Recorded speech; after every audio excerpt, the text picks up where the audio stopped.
Humawak ka ng mabuti para sa isang kamanghamanghang kwento ng tapang. Isang batang lalaki na 9 na taong gulang ang humamon sa isang malupit na bagyo para iligtas ang buhay na isang matanda.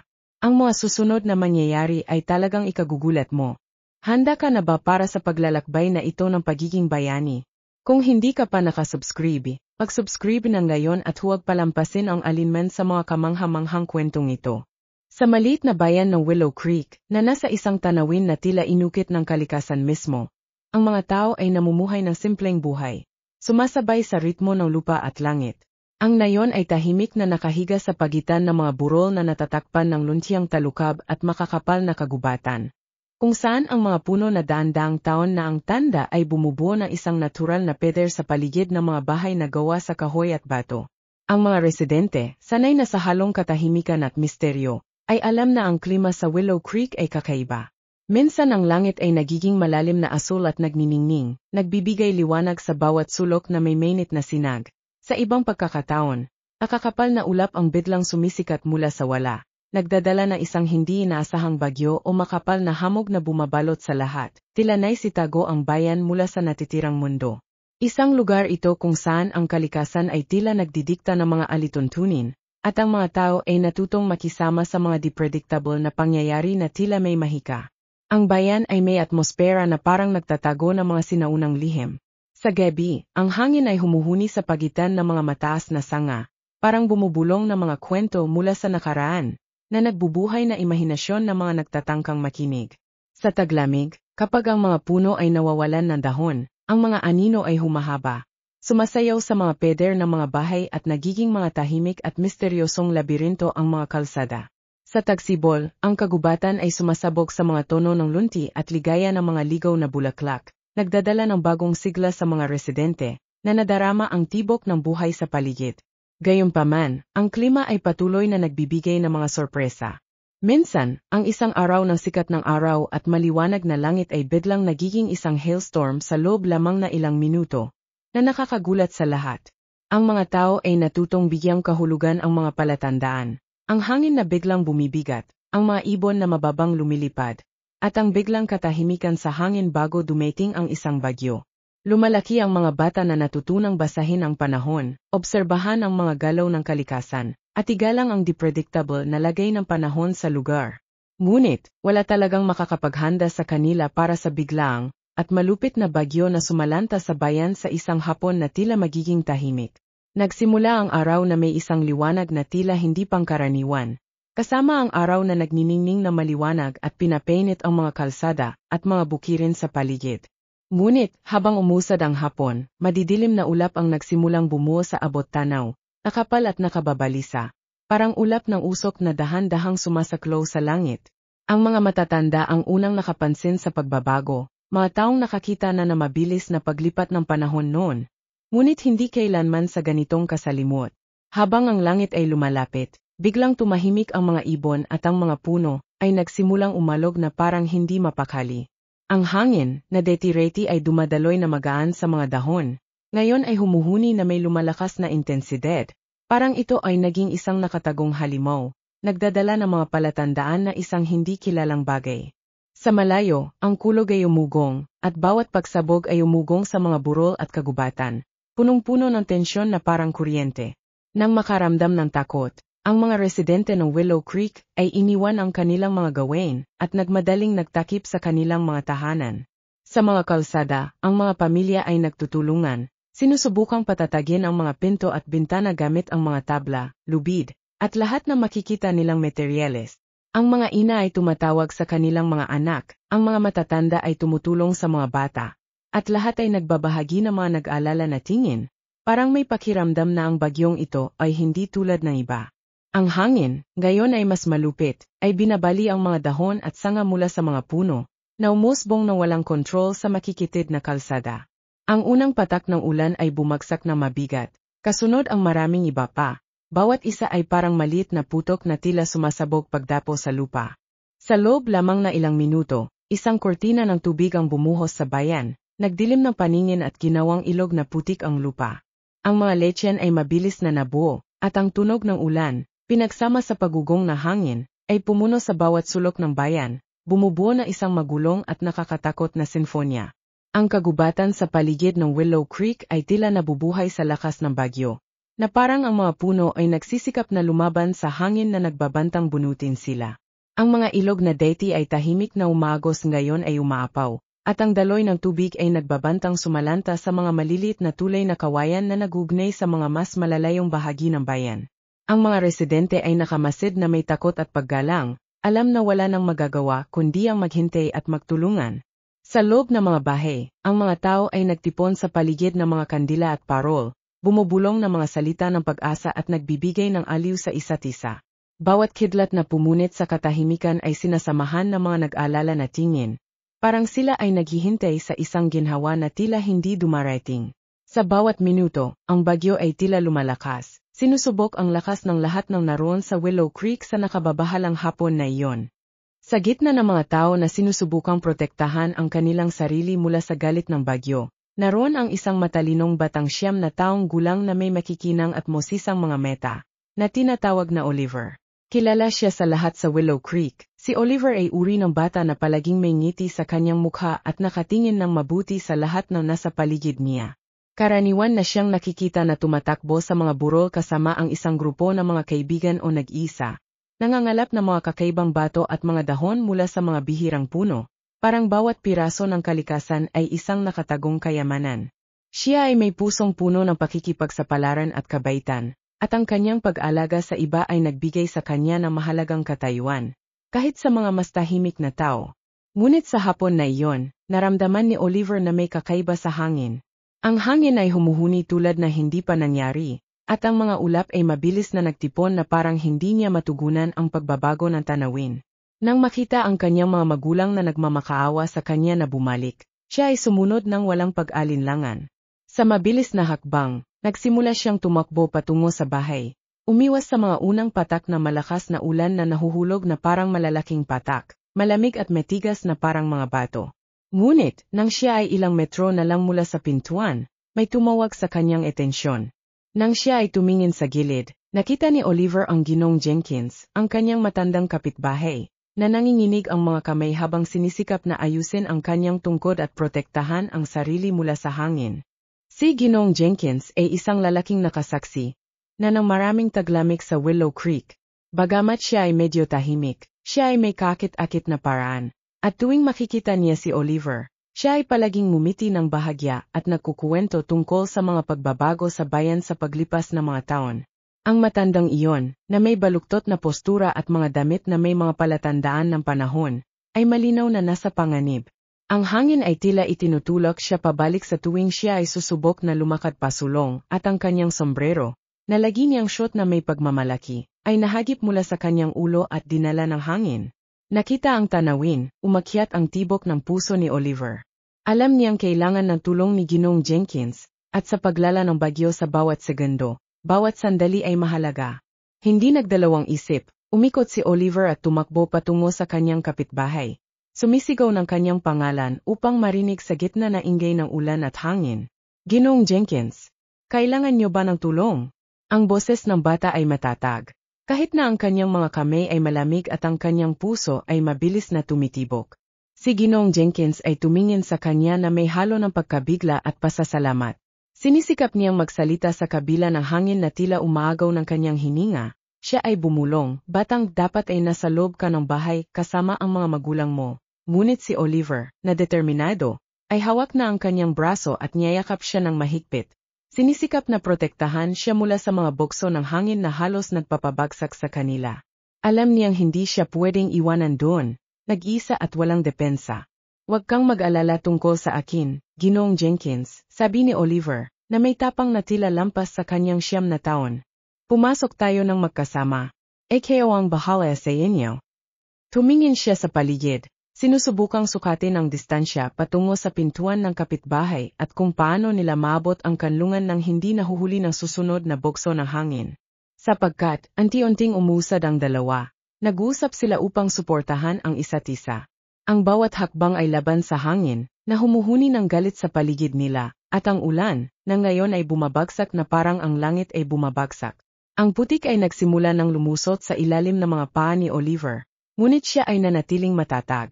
Inahawakan si Ginong Jenkins sa lahat ng lakas na mayroon siya.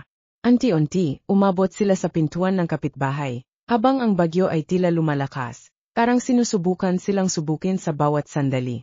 Nang sa wakas ay nakarating sila sa pintuan, inabot ni Oliver ang kamay upang buksan ito. Ngunit ang kanyang mga daliri ay sobrang lamig na halos hindi niya magalaw ang seradura. Napansin ni Ginong Jenkins ang pagsisikap ng batang lalaki. Inilagay ang kanyang may mga kulubot na kamay sa kamay ni Oliver. Tinutulungan siyang buksan ang pinto. Sa pagpasok nila, ang ingay ng bagyo ay nahahadlangan ng mga peder ng bahay, at ang dalawa ay naroon, humihinga ng malalim, habang sinisikap nilang magpakatatag.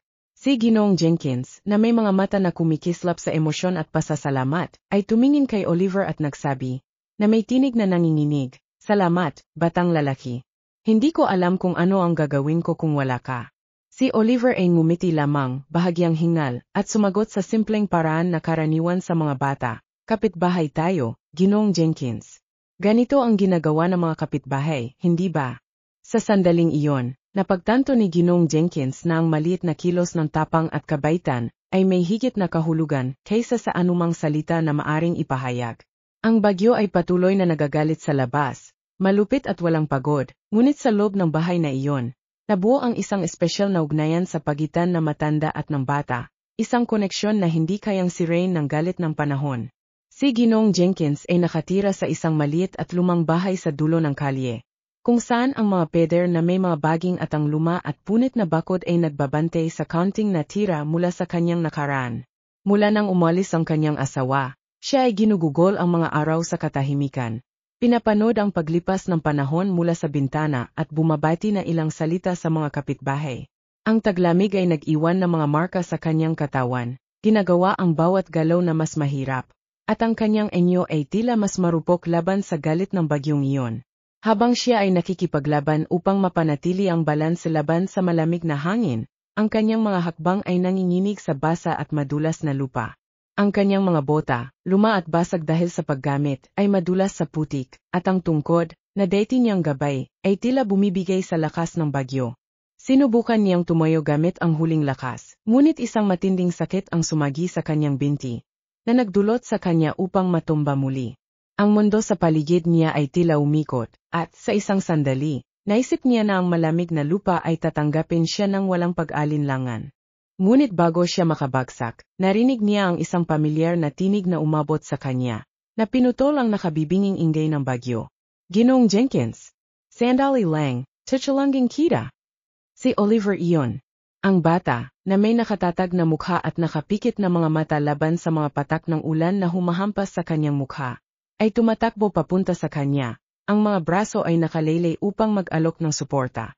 Sa isang determinasyong bumabaliktad sa kanyang maliit na tangkad, si Oliver ay humawak sa braso ng kapitbahay, na parang ayaw siyang bitawan, at nilakbay ang kanyang mga daliri sa manggas na Amerikana ni Ginong Jenkins, na parang nais siyang itaga sa lugar na iyon.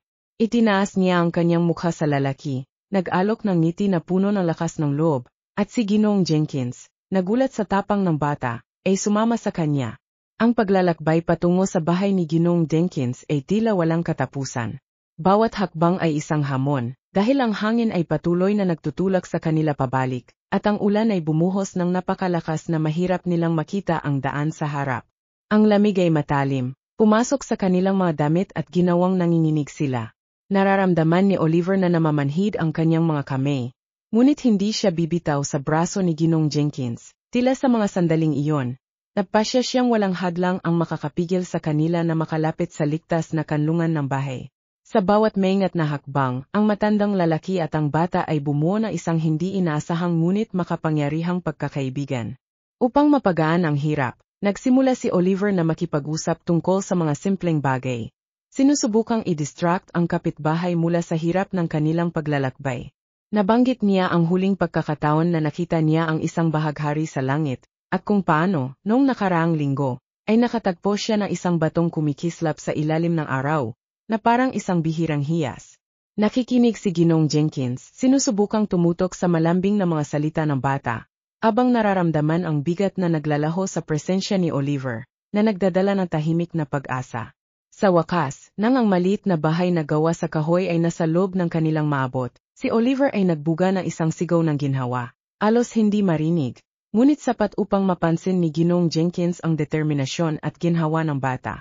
Maingat niyang tinulungan ang kapitbahay na umakyat sa maliit na hakbang ng pintuan at sabay nilang itinulak ang mabigat na pinto. Pumasok sa bahay na, kahit napayak, enggayo'y isang santuwaryo laban sa bagyo. Sa kanilang pagpasok, ang katahimikan ay tila nakakaaliw. Ang mga dingding ng kahoy ng bahay ay humahadlang sa tunog ng bagyo, at ang hangin, kahit na malamig, ay tuyo at ligtas. Tinulungan ni Oliver si Ginoong Jenkins na maupo sa isang luma at maginhawang silya na naglalabas pa ng bahagyang amoy ng lavender, ang paboritong pabango ng yumaong asawa ni Ginoong Jenkins, na ang mga bakas ay patuloy na umabot sa hangin paminsan-minsan. Si Ginoong Jenkins, na may mahina at puno ng pasasalamat na tinig, ay tumingin kay Oliver at bumulong, "Ikaw ay isang pambihirang bata, alam mo ba?" Si Oliver ay ngumiti lamang na mahiyain, na para bang ang kanyang ginawa ay isang natural na bagay, at hindi isang gawa ng katapangan sa gitna ng galit ng isang bagyo. Nakaluhod sa tabi ng silya, pinagmamasdan niya si Ginoong Jenkins na may mapanlikhang mga mata. Naghihintay na makabawi na hininga, abang ang bagyo ay patuloy na umatungal sa labas, sinusubok ang lakas na maliit na bayan ng Willow Creek. Matapos ayusin si Ginoong Jenkins sa luma at komportableng silya, si Oliver ay nanatiling sandali sa kanyang tabi. Pinagmamasdan siya na may mapangalagayng tingin. Gusto niyang tiyakin na ang kapitbahay ay maayos, na ang kanyang paghinga ay bumabalik sa normal, at na ang init ng kanlungan ay nagsisimulang mawala ang lamig na dinulot ng bagyo sa kanilang dalawa. Ang ulan ay dumadagundong sa bubong, at ang tunog ng kulog ay ngayon ay isang malayo at mahina na bulong. Pinahina na makakapal na dingding ng kahoy na maliit na bahay. Bago siya makapagtanong kung kailangan ni Ginoong Jenkins ng anuman, narinig ni Oliver ang pintuan na bumukas sa likuran niya. Agad na pumasok ang kanyang mga magulang, ang mga mukha ay maputla at ang mga mata ay nakadilat. Nang makita siyang nandoon, basang-basa, ang mga damit ay nakadikit sa katawan at ang buhok ay umaagos, ang halo ng ginhawa at pag-alala ay sumilay sa kanilang mga mukha. Ang kanyang ina ay lumuhod sa tabi niya. Yakap siya ng mahigpit at, sa isang nanginginig na tinig, ay nagtanong kung siya ay okay. "Okay lang ako, ine. Ayos lang ako," sagot ni Oliver, na may pagod ngunit mapayapang ngiti. Nararamdaman niya ang malakas at nakakaaliw na presensya ng kanyang ama sa tabi niya, na tinakpan siya ng isang tuyong jacket, na parang nais siyang protektahan mula sa anumang natitirang epekto ng bagyo sa labas. Ang kanyang mga magulang, kahit na nagagalak na nandoon siya, ay tinitingnan siya sa isang paraan na para bang mayroon silang libu-libong tanong na nais itanong at sabay na nagpapasalamat na siya ay ligtas. Tahimik na sinubaybayan ng mga mata ni Ginoong Jenkins ang eksenang iyon, at siya ay nagpakita ng isang mapagpasalamat na ngiti. Sa isang banayad na tinig, sinabi niya sa mga magulang ni Oliver, ang batang ito ay isang tunay na bayani. Hindi na niya kailangan pang magdagdag na iba pang salita. Dahil ang mga salitang iyon ay nagdadala ng lahat ng paghanga at pasasalamat na nararamdaman niya para sa batang iyon na nag-risk na harapin ang bagyo upang tulungan siya. Bahagyang namula si Oliver, tumingin sa ibang direksyon, na parang hindi pa rin komportable sa tawaging bayani. Nagsang-ayon ang kanyang mga magulang, ang mga mata ay kumikislap sa pagmamalaki. Sa wakas, matapos ang ilang mga salitang pamamaalam at pagtitiyak na si Ginoong Jenkins ay ligtas at may lahat ng kailangan niya, inakay ng mga magulang ni Oliver ang kanilang anak pabalik sa bahay. Ang paglalakbay ay maikli ngunit puno ng damdamin. Kasama ang hangin na patuloy na tumatakbo sa hangin at ang ulan na patuloy na bumuhos na malakas. Hawak ng kanyang ama ang kanyang kamay, at ang kanyang ina ay mahigpit na hawak ang kanyang kamay, na para bang ngayon, sa sandaling ito pabalik sa bahay, siya ay makakapagpahinga ng kaunti mula sa pag-alala na bumagabag sa kanya mula pa sa simula ng bagyo. Nang makarating sila sa pintuan ng bahay, nakaramdam si Oliver ng pamilyar na ginawa nang makita ang mga ilaw na nakasindi at ang amoy na mainit na sopas na sumisiksik mula sa nakabukas na pintuan. Agad siyang dinala ng kanyang mga magulang sa loob, at ang kanyang ina, na walang sinayang na oras, ay nagdala ng malambot na tuwalya para punasan siya. Tumutulo ang tubig mula sa kanyang mga damit at nagbubuo ng mga putik sa sahig na kahoy. Ngunit halos hindi ito pinansin ni Oliver. Nasa bahay siya, ligtas, at ang kanyang puso ay patuloy na kumakatok na mabilis, pareho dahil sa adrenaline ng pakikipagsapalaran, at sa kasiyahang natamo sa pagtulong kay Ginoong Jenkins. Matapos magbihis ng bagong damit at mag-shoot na mainit na sweater, dinala si Oliver sa mesa ng kusina, kung saan isang mangkok ng steaming na sopas ang naghihintay sa kanya. Habang umakyat ang singaw, pinapabango ang paligid ng amoy ng sariwang gulay at herbs, hawak niya ang kutsara. Ngunit sa isang sandali, nakatingin lamang siya sa sopas, tila nagpoproseso pa rin ng lahat ng nangyari. Umupo ang kanyang mga magulang sa tabi niya, at inilagay ng kanyang ama ang isang kamay sa kanyang balikat. Isang tahimik na kilos na nagsasabing higit pa sa anumang salita. Napakatapang mo ngayon, anak, sabi ng ama, ang kanyang boses mabigat ngunit may halong pagmamalaki. Tumingin si Oliver sa kanya, at isang mahiyain na ngiti ang lumitaw sa mukha ng bata. Alam niyang ginawa niya ang sinabi ng kanyang puso. Ngunit ang marinig ang mga salitang iyon mula sa mga magulang ay nagbigay sa kanya na espesyal na pakiramdam. Para bang sa sandaling iyon, bahagyang tumaas ang kanyang pagkatao. Matapos ang ilang minutong katahimikan, abang tinikman niya ang mainit na sopas at naramdaman ang nakapagpapasiglang init na kumakalat sa kanyang katawan. Napansin ni Oliver na nakatingin siya sa bintana. Patuloy na umungal ang bagyo sa labas. Pinapalayas ang mga puno at ang mga anino ng ulap ay mabilis na gumagalaw sa kalangitan. Ngunit ngayon, nakikita niya ang lahat ng ito sa ibang paraan. Mayroong isang kahangahangang bagay sa pagharap sa hindi kilala. Isang bagay na hindi niya malilimutan. At habang ang huling kulog ay naririnig sa malayo, alam ni Oliver na ang alaala ni Ginoong Jenkins na nakangiti sa pagpapahalaga ay mananatiling nakatago sa kanyang isipan, bilang isang alaala ng tapang na natuklasan niya sa kanyang sarili sa hindi malilimutang hapon sa Willow Creek. Si Oliver, nakaupo sa mesa at pinainit ng nakakaaliw na sopas, ay nakatingin sa mangkok sa kanyang harapan. Ngunit ang kanyang mga isip ay bumabalik kay Ginoong Jenkins, nag-iisa sa kanyang bahay, umaharap sa mga natitirang epekto ng bagyo. Ang init at kaginawahan sa paligid ay nagpaalala sa kanya na maaring giniginaw pa rin ang kapitbahay at, mas masahol pa, walang mainit na pagkain upang painitin siya. Nakasimanggot siya, nag-aalala, at itinaas ang kanyang mga mata sa kanyang mga magulang, na nakaupo sa kanyang tabi. Sa isang determinadong ekspresyon at ang kanyang mga mata ay kumikislap sa parehong sigasig na palaging mayroon siya sa pagtulong sa iba. Sinabi ni Oliver, "Inay, ite, pwede bang magdala tayo ng konting sopas para kay Ginoong Jenkins? Sigurado akong gutom siya, at napakasarap ng sopas na ito para iwan lang para sa atin." Nagpalitan ng tingin ang ina ni Oliver sa kanyang ama, pareho silang medyo nag-alangan.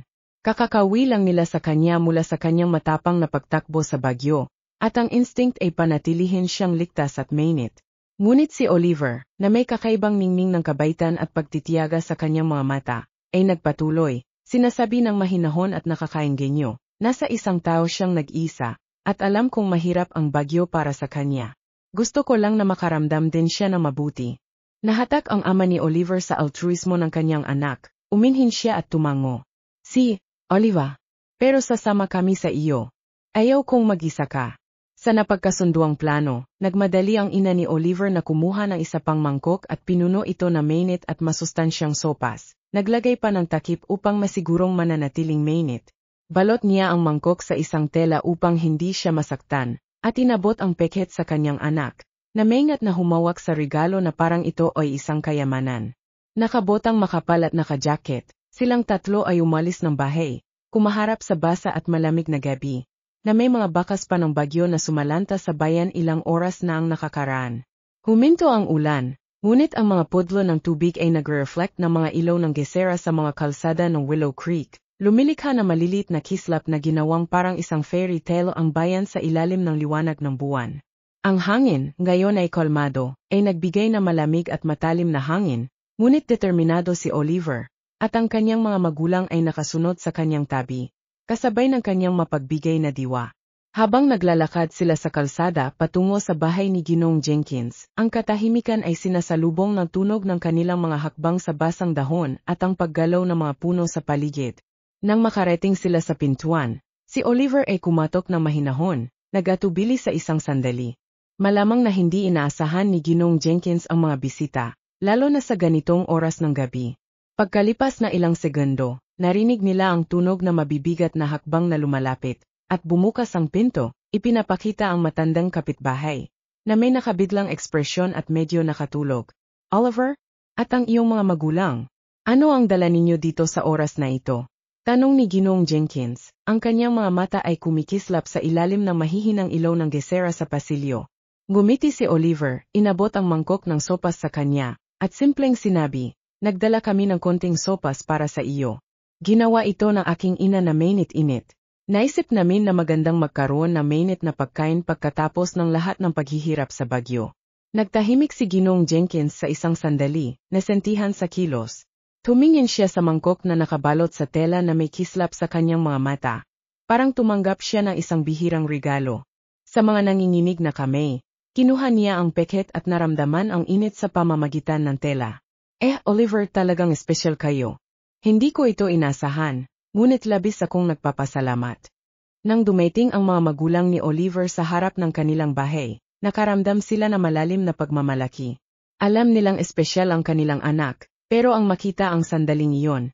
Si Ginoong Jenkins na humahawak ng mangkok at nakatingin kay Oliver na may taos-pusong pasasalamat, ay nagpasaya sa kanilang mga puso na emosyon na hindi may pahayag na mga salita. Habang inaanyayahan sila ni Ginoong Jenkins na pumasok, tumingin si Oliver sa kanyang mga magulang at tumango sila ng magiliw. Pumasok sila sa bahay, kung saan malamig pa rin ang hangin, pero ang kanilang presensya ay unti-unting nagpapalayas sa kalungkutan at katahimikan ng lugar. Tinulungan ni Oliver si Ginoong Jenkins na umupo muli sa kanyang silya, at binuksan ng kanyang ina ang mangkok. Inihahayag ang sabaw na patuloy na naglalabas na masarap na amoy ng gulay at herbs. Kumagat si Ginoong Jenkins sa unang kutsara. Naramdaman ang init ng sabaw na kumakalat sa kanyang katawan at nagpapainit hanggang sa kaluluwa. Huminga siya na malalim, pumikit sa isang saglit. Parang ang lasa nito ay nagdala sa kanya sa ibang panahon. Isang panahon kung kailan nagbabahagi sila na mainit na pagkain kasama ang kanyang asawang yumaon na. Nang binuksan niya ang kanyang mga mata muli, isang banayad na ngiti ang lumitaw sa kanyang mga labi. Sa mga magagaan na usapan, mahihinang tawanan at mga kwento tungkol sa kabataan ni Ginoong Jenkins, ang munting pagbisita ay naging isang pagkakataon ng pagkakabuklod. Hindi lang sa pagitan ng mga kapitbahay, kundi sa pagitan ng mga kaluluwa na nakakahanap ng ginhawa at pagkakaibigan sa isang simpleng akto ng kabaitan. Si Oliver, nakikinig sa bawat salita ni Ginoong Jenkins, ay abala sa pagkabsorb ng bawat kwento, bawat detalye, parang ito ay mga kwento mula sa isang malayong nakaraan. Nang sa wakas ay nagpaalam na sila, naramdaman ni Oliver na may nangyaring espesyal. Nang tumawid sila sa pintuan pabalik sa malamig na gabi, tumingin siya pabalik at nakita si Ginoong Jenkins na kumakaway sa kanila mula sa bintana, isang mahinang anino na nakangiti sa ilalim ng malabo ng liwanag na ilaw. Alam ni Oliver na ang gabing iyon ay mananatili sa kanyang alaala, at habang naglalakad pabalik sa bahay kasama ang kanyang mga magulang, ang kanyang puso ay mainit at ang kanyang mukha ay nakangiti. Naramdaman niyang naranasan niya ang tunay na halaga ng kabaitan at pagmamahal sa kapwa. Si Ginoong Jenkins ay may itinagong lihim na hindi may isip ng sinuman sa Willow Creek. Sa kanyang simpleng tahanan, sa likod ng mga lumang pintuan at bintana na may mga salamin, nagtatago siya ng isang bagay na, para sa iba, ay tila hindi umiral. Ito ay isang pamana, mahalaga, hindi lang dahil sa material na halaga nito, kundi dahil sa kahulugan na dala nito para sa kanya. Isang relikya mula sa mga lumang panahon, puno ng mga alaala at kwentong kakaunti lamang ang makakaunawa. Sa loob na maraming taon, inisip niya kung paano magwawakas ang tadhana ng pamana na iyon, lalo na't ang kalungkutan ay patuloy na bumabalot matapos ang pagkawala ng kanyang pinakamamahal na asawa. Wala siyang mga anak, walang malalapit na kamag-anak, o matalik na kaibigan na makakasama sa pagbabahagi ng kanyang pamana. Tuwing sumasagi ang mga kaisipang iyon, ang kawalang katiyakan at kawalang laman ay pumupuno sa kanyang isipan. Kanino niya iwan ang isang bagay na napakahalaga? Matapos ang gabing iyon, habang pinagmamasdan ang silweta ni Oliver at ng kanyang pamilya na unti-unting nawawala sa kalsada, isang kakaibang pakiramdam ang bumalot sa puso ni Ginoong Jenkins. Umupo siya sa kanyang luma at naupong silya, nakatingin sa tahimik na silid ng gayo'y puno ng mga alingaungaw ng tawanan, at kwentong pinagsaluhan ilang minuto na ang nakalipas. Ang amoy na mainit na sabaw ay patuloy na nananatili sa hangin, at bawat alaala ng gabing iyon ay tila nagpasiklab na isang bagay na natutulog sa loob niya. Ang maliit na si Oliver, ang batang 9 na taong gulang, na may mga nagniningning na mata at ngiting kayang magpainit ng pinakalamig na puso, ay nagawa ang imposible. Napunan niya ang puwang ng kalungkutan sa buhay ni Ginoong Jenkins. Ang kabaitan ni Oliver, Ang kanyang aksyon na tumawid sa bagyo upang tulungan siya, ay parang isang simoy ng pag-asa sa puso na sanay nang nag-isa. Naalala ni Ginong Jenkins ang matibay at maasahang hawak na maliit na balikat ni Oliver habang tinutulungan siyang maglakad patungo sa pintuan. Paano kaya nagkaroon ng ganitong kabaitang kaluluwa sa napakabata? Para bang nasa harap siya na isang bihirang nilalang, isang tao na alam, sa kanyang likas na pakiramdam, ang kahalagahan na malasakit at pagkakaibigan. Sa pag-isip na iyon, dahan-dahan siyang bumangon, naglakad patungo sa isang sulok ng silid kung saan, nakatago sa likod ng istante na puno ng mga libro at alaala, ay may isang tahimik na kaha. Dito niya itinatago ang kanyang pamana, isang kayamanan na sa loob ng maraming taon, ay walang kahit sinuman ang nagduda na siya ay may ganito. Dahan-dahan niyang ginulo ang kombinasyon, narinig ang tunog ng pag-click na nagbubukas sa matagal na itinatagong lihim. Nang bumukas ang pinto, ang liwanag ng nasa loob nito ay nagbigay liwanag sa kanyang pagod na mga mata. Sa loob ng kaha ay isang lumang kahon, nakaukit ng kamay, isang bagay na pag-aari ng kanyang pamilya sa loob ng mga henerasyon. Nang binuksan ito, ibinunyag nito ang isang koleksyon ng mga bihirang ginto na barya, mapinong alahas at isang relo na pangsakong pag-aari ng kanyang kanununuan. Isang natatanging piraso na sinamahan ang mga kalalakihan sa kanyang pamilya sa paglipas ng mga siglo. Bukod pa rito, may mga liham, mapa, at mga dokumento na nagkukuwento ng kasaysayan ng isang lahi ng mga sakripisyo at tagumpay. Ang kayamanang ito ay higit pa sa isang yaman, ito ay isang pamana ng mga kwento, ng pag-ibig, ng buhay. Dahan-dahang pinagmasdan ni Ginong Jenkins ang mga piraso, naramdaman ang bigat at halaga ng bawat isa. Sa bawat hawak, bumuhos ang mga alaala ng kanyang ama na nagkukuwento tungkol sa relo. Mga gabi kung saan ang kanyang asawa ay humahanga sa mga alahas na may ngiting nakakaakit, ang tunog ng mga barya na tumutunog na parang musika. Iningatan niya ang mga ito na maingat, umaasa na dumating ang tamang panahon, upang makahanap ng isang tao na tunay na karapat-dapat na tumanggap ng ganitong pamana. At ngayon, dumating na ang oras na iyon. Sa kanyang isip, walang duda, si Oliver, na may pusong mapagbigay at likas na kabaitan, ay ang tamang tao. Gusto niyang hindi lamang mamana ng bata ang material na yaman na iyon, kundi dalhin din ang kwentong kasama nito, na maunawaan ang kahalagahan ng sakripisyo, at pagmamahal na kumakatawan ang yaman na iyon. Sa simpleng pagkilos ng pagbabahagi na mainit na sabaw, ipinakita ni Oliver kay Ginong Jenkins, na may mga tao pa sa mundo na naniniwala sa paggawa na mabuti nang hindi umaasa ng kapalit. Sa katahimikan ng kanyang bahay, isinara ni Jenkins ang kahon, nararamdaman ang isang malalim na kapayapaan na hindi niya naranasan sa loob ng maraming taon.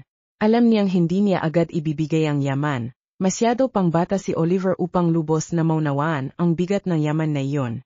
Ngunit may plano si Ginong Jenkins, iwanan niya na malinaw na tagubilin, kasama ang isang liham na detalyado ang kwento ng bawat piraso, ang kahalagahan ng bawat bagay, at ang nais niyang gawin ni Oliver sa yaman na iyon. Alam niyang, isang araw, kapag mas matanda na ang bata at mas naunawaan ang halaga ng buhay, lubos niyang maunawaan ang regalo na natanggap niya. Sa pagtanggap ng desisyon, sinimulan ni Ginong Jenkins ang pagsusulat ng liham sa parehong gabi. Gamit ang maingat na sulat kamay at tapat na damdamin sa bawat salita. Isinulat niya ang mga alaala ng kanyang buhay, mga kwento mula sa kanyang kabataan, at ang mga aral na natutunan niya sa paglipas ng mga taon. Naidokumento niya ang hangarin na sana gamitin ni Oliver ang yaman na iyon upang gumawa na mabuti, upang ipagpatuloy ang kanyang pusong mapagbigay at magdala ng pag-asa saan man siya magpunta.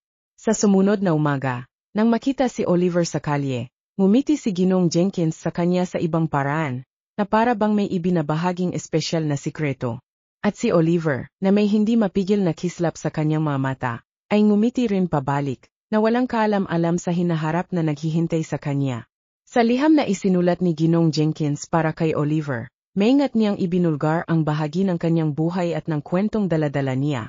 Ngunit sa paraang unti-unting maunawaan ng bata sa paglipas ng mga taon, sinimulan ni Jenkins ang liham sa isang mapagmahal na tono, tulad na isang lolo na nakikipag-usap ng direkta sa puso ng kanyang apo, na nagkukuwento ng mga aral na natutunan sa kanyang paglalakbay at kung ano ang nais niyang maunawaan ni Oliver. Isang araw, kapag siya ay mas matanda na, isinasalaysay niya sa liham ang mga sakripisyo ng kanyang pamilya at kung paano, mula sa henerasyon hanggang henerasyon, ang yaman na iyon ay iningatan hindi dahil sa kayabangan o pagyayabang, kundi bilang simbolo ng isang bagay na mas malaki pa.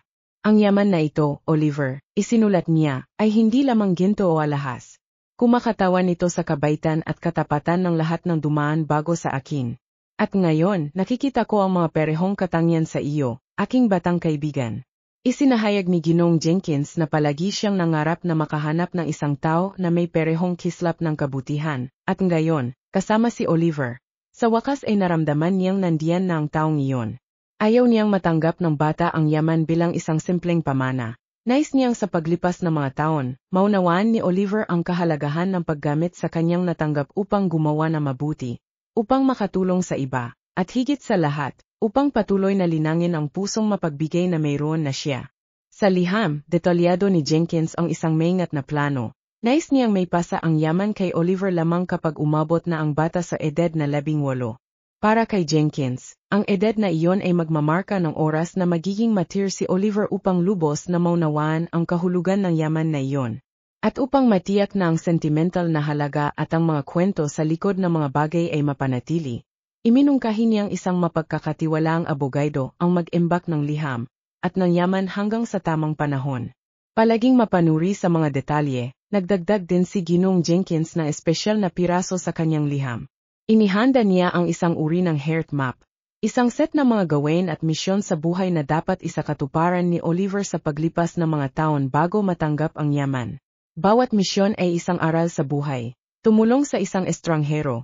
Tulad ng ginawa mo sa akin noong gabing iyon, magkaroon ng kaibigan sa isang di inasahang lugar, at hanapin ang isang bagay na nagdudulot sa iyo ng kaligayahan at ibahagi ito sa isang taong nangangailangan. Inaasahan niyang ang mga misyon na ito ay magiging gabay kay Oliver sa landas ng kabaitan at pagiging mapagbigay. Nang sa gayon, kapag natanggap niya ang yaman, makita niya ito hindi bilang isang material na regalo, kundi bilang pagpapatuloy na isang bagay na bahagi na ng kanyang buhay. Nais kong maunawaan mo, Oliver, isinulat niya, na ang tunay na halaga ng regalong ito ay hindi na sa kung ano ang kayang bilhin nito, kundi sa kung ano ang ma-inspire nitong gawin. Sa wakas, iniwan ni Jenkins ang isang huling sikreto na ibubulgar lamang kapag natapos ni Oliver ang huling gawin ng heart map. Binanggit niya, sa ilang mga salita, na sa loob ng yaman ay may espesyal na bagay, isang bagay na wala sa isip ng sinuman sa bayan na umiral. Isa itong natatangi at bihirang piraso, na may malalim na kwento at personal na kahulugan na inaasahan niyang may babahagi kay Oliver sa tamang panahon. Nagtapos ang liham sa isang tapat na mensahe. Kapag dumating ang araw na ito ay iyong basahin, nais kong malaman mong, saan man ako naroon, magiging proud ako sa iyo. Ang pinakadakilang regalo ko ay hindi ang yaman mismo, kundi ang kaligayahan na malaman na ito ay gagamitin na isang katulad mo. Maingat na tiniklop at tinatakan ang liham, kasama ang yaman, at ibinigay ito sa abogado. Nagbigay si Ginoong Jenkins ng tiyak na mga tagubilin kung paano at kailan ibibigay ang pamana kay Oliver. Iniwan ang lahat sa pangangalaga ng panahon. At sa gayon, ang sikretong iyon ay nanatiling nakatago, tulad na isang buto na naghihintay ng tamang pagkakataon upang mamulaklak. Sa bawat taon na lumipas, pinanood ni Ginoong Jenkins si Oliver na lumaki. Nagmamasid mula sa malayo na may masayang ngiti.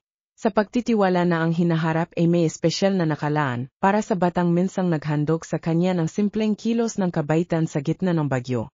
No kinabukasan, habang ang maliit na bayan ng Willow Creek ay unti-unting bumangon mula sa mga pinsalang dulot ng bagyo, isang bagay ang tiyak, ang liham na iniwan ni G. Jenkins, para kay Oliver ay nanatiling selyado, nag-ingat na isang lihim na hindi pa maaring ipahayag. Ang umagang iyon, ang bayan ay nagising sa anino ng bagyo, ngunit nalubos din na isang bagong pag-asa. Mga sanga ang nakakalat sa mga kalye, mga bakod ang bumagsak, at ilang mga bintana ang nabasag na tahimik na saksi sa galit na nakaraang gabi. Sa gitna ng gulo, isang alon ng paghanga at pasasalamat ang umusbong sa mga residente, abang ang kwento ng katapangan na isang batang 9 na taong gulang, na humarap sa hangin at ulan para iligtas ang kanyang kapitbahay, ay nagsisimulang kumalat. Ang tapang ni Oliver, isang sinag ng kabayanihan sa gitna ng sakuna, ay umugong sa mga usapan ng mga tao. Ang maliit na bayan na ito, na madalas na nahaharap sa mga pagsubok ng panahon, ay hindi pa nakakita ng isang bagay na kasing inspirasyon ng lumabas, mula sa isang napakalupit na gabi. Sa mga kanto at bangketa, kung saan nagtipon-tipon ang mga tao upang suriin ang mga pinsala, ang kwento ng bata ay naging alamat, bawat salin ay pinalamusyan ng kaunting emosyon at paghanga. Hindi nagtagal, lahat ay nakakaalam ng tapang ng bata, at siya ay tinawag na si munting tagapangalaga ng Willow Creek. Maging ang mga nakatatanda, nasanay sa buhay na puno ng hamon at tibay, ay naramdaman ang mga luha sa kanilang mga mata habang nakikinig sa sakripisyo ng batang iyon. Ang bayan, na madalas na tila nalilimutan ng labas na mundo, ay nagkaroon ng dahilan upang ipagmalaki ang mapagbigay at walang takot na puso ng isa sa kanilang mga kabataan. Habang naglalakad si Oliver sa mga kalye kasama ang kanyang mga magulang, naramdaman niya ang bigat ng mga pagtingin ng paghanga at mga mainit na ngiti na tinatanggap niya. Ang panday, isang malakas na tao na may malalim na boses, ay kumaway sa kanya at sumigaw, "May tapang ka na isang leon, bata." Hindi basta-basta ang humaharap sa isang bagyo tulad niyan, para tulungan si G. Jenkins.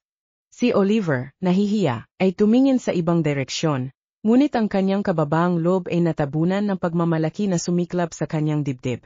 Para sa kanya, ginawa lamang niya ang tama, at ang saya na nadarama sa pagtulong sa iba ay hindi may hahambing sa anuman.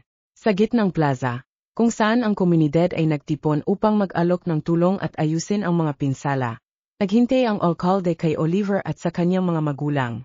Sa isang seryosong, ngunit mainit na anyo, kanyang pinatawag ang atensyon ng lahat. Ngayon, pinararangalan natin ang isang tunay na halimbawa ng tapang at kabutihan. Oliver, ang iyong ginawa ay nagpapaalala sa atin ng halaga ng pag-aalaga sa isa't isa. Kahit sa pinakamahirap na panahon, ang kanyang boses ay umugong at siya ay huminto. Tinitingnan ang mga nahihirapang mukha sa paligid. Ito ang diwa na nagpapanatili sa Willow Creek na nagkakaisa. At ngayon, ipinakita ni Oliver na ang puso ng ating bayan ay ligtas sa mga susunod na henerasyon. Ang mga salita ng alkalde ay sinundan ng mga palakpakan at mga salitang pampatibay. Ang ilang mga residente ay nagpapahayag ng kanilang pasasalamat sa pamamagitan ng mainit na yakap, abang ang iba ay nagdala ng malilit na handog, tulad ng isang makinang na mansanas mula sa lokal na magsasaka, isang handmade na laso mula sa mananahi, at kahit isang pirasong pilak mula sa panday bilang simbolo ng paggalang. Para kay Oliver, ang bawat kilos ay kumakatawan sa higit pa sa simpleng regalo. Ito ay isang mainit na paalala ng koneksyon at pasasalamat na nabuo sa pagitan niya at ng komunidad.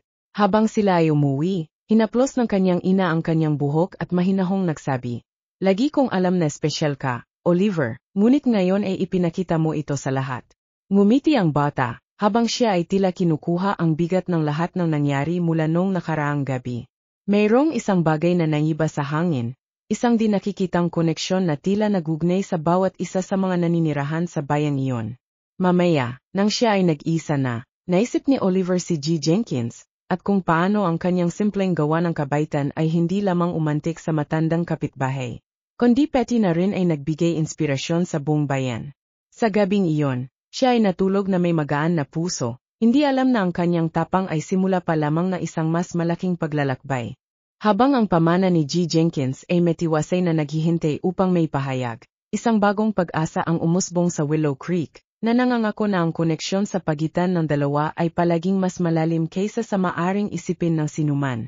At sa gayon, ang gawa ng pagliligtas at ang nakatagong liham ay patuloy na nagugnay sa isang kwento na, bagaman hindi pa naipapahayag, ay nangangako na magbibigay liwanag sa hinaharap ni Oliver sa mga paraang hindi niya pa kayang maunawaan. Ang kwento ni Oliver at ang kanyang katapangan ay hindi lamang isang salaysay ng kabayanihan, kundi isang makapangyarihang paalala na epekto na maaring idulot ng isang solong gawa ng kabaitan sa isang komunidad. Sa gitna ng mga hamon at bagyo, pareho man itong literal o matalinghaga, ang mga aksyon na isang bata ay maaring magbigay inspirasyon sa pag-asa at pagkakaisa, na nagpapakita na ang espiritu ng tao ay kayang magliwanag kahit sa pinakamadilim na oras. Sa paglalakbay ni Oliver, natutunan natin na bawat isa sa atin ay may kakayahang gumawa ng pagkakaiba, na maging isang ilaw para sa iba. Ang altruistikong kilos ng pagliligtas kay G. Jenkins ay hindi lamang nagpabuti ng mga ugnayan sa pagitan nila, kundi nagbigay din sa diwa ng pagkakaisa na naglalarawan sa Willow Creek. Ito ang koneksyong nagbabago sa isang karaniwang bayan patungo sa isang masiglang tahanan, kung saan ang bawat kwento ay isang sinulid na nagugnay sa isang masalimot na tela ng mga karanasan, alaala, at aral. At ngayon, ang malaking tanong ay nananatili, paano ang paghahatid ng liham na nag-ingat ng lihim ng pamana ni G. Jenkins kay Oliver? Ano ang magiging kahulugan ng pagbubunyag na ito para sa hinaharap ng bata at para sa bayan? Huwag mag-atubiling ibahagi ang iyong mga opinyon at sabihing nais mong malaman kung ano ang susunod na mangyayari sa nakakaingginyong paglalakbay na ito.